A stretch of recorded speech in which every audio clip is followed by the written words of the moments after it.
మానుకొండూరు నియోజకవర్గంలో అధికార విపక్ష పార్టీలు కాంగ్రెస్ బీఆర్ఎస్ శ్రేణులు రోడెక్కారు. సిట్టింగ్ ఎమ్మెల్యే కవ్వంపల్లి సత్యనారాయణ అవినీతికి పాల్పడ్డారని మాజీ ఎమ్మెల్యే రస్మై బాలకృష్ణన్ ఆరోపించారు. ఆరోపణలు నిరూపించాలని కాంగ్రెస్ నేతలు బహిరంగ చర్చకు సవాల్ విసిరారు. బెజ్జంకి అంబేద్కర్ విగ్రహం సాక్షిగా చర్చకు రావాలని డిమాండ్ చేశారు. ఎమ్మెల్యే అనుచరులతో పాటు కాంగ్రెస్ నాయకులు 6 మండలాల నుంచి బెజ్జంకి బయలుదేరగా పోలీసులు అడ్డుకున్నారు. కొందరు బెజ్జంకి అంబేద్కర్ విగ్రహం వద్దకు చేరుకొని రస్మై రావాలని డిమాండ్ చేశారు. కాంగ్రెస్ బీఆర్ఎస్ హంగామాతో పోలీసులకు ముచ్చెమటలు పట్టించారు. కొందరు రస్మై ఫామ్ హౌస్ వైపు దూసుకెళ్లడంతో పోలీసులు అడ్డుకుని అరెస్ట్ చేశారు. ఓవైపు కాంగ్రెస్ కార్యకర్తలు, మరోవైపు బీఆర్ఎస్ శ్రేణులు పరస్పర ఆరోపణలు, విమర్శలతో ఆందోళన దిగడంతో ఉద్రిక్తతకు దారితీసింది. పోలీసులు భారీగా మోహరించి ఎక్కడికక్కడ ఇరు పార్టీల నాయకులను, కార్యకర్తలను అరెస్ట్ చేశారు. అధికారంలో ఉన్నప్పుడు అక్రమంగా కాలువ నీళ్లను గుండారంలో నిర్మించుకున్న ఫామ్ హౌస్ కు రస్మై తరలించుకుపోయాడని కాంగ్రెస్ నేతలు ఆరోపించారు. రస్మై తీరుపై 6 మండలాల కాంగ్రెస్ అధ్యక్షులు ఆగ్రహం వ్యక్తం చేశారు. ఎమ్మెల్యేపై చేసిన ఆరోపణను నిరూపించుకుంటే తరిమి కొట్టక తప్పదని హెచ్చరించారు. బహిరంగంగా చర్చకు రాకుంటే ఫామ్ హౌస్ ను ముట్టడిస్తామని హెచ్చరించారు. నియోజకవర్గంలో తిరగకుండా చేస్తామన్నారు. మాజీ ఎమ్మెల్యే రస్మైతో పాటు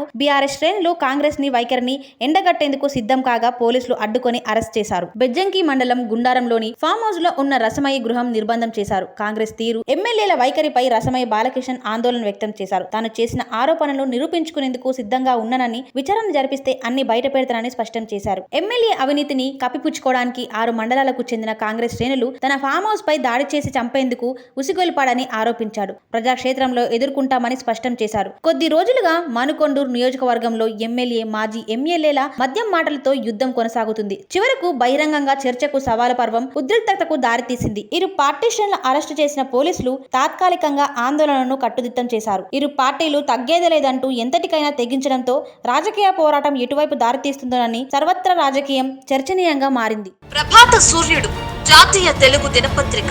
ప్రతి అక్షరం నిజం వైపు. నిజం దాగదు, వార్త ఆగదు.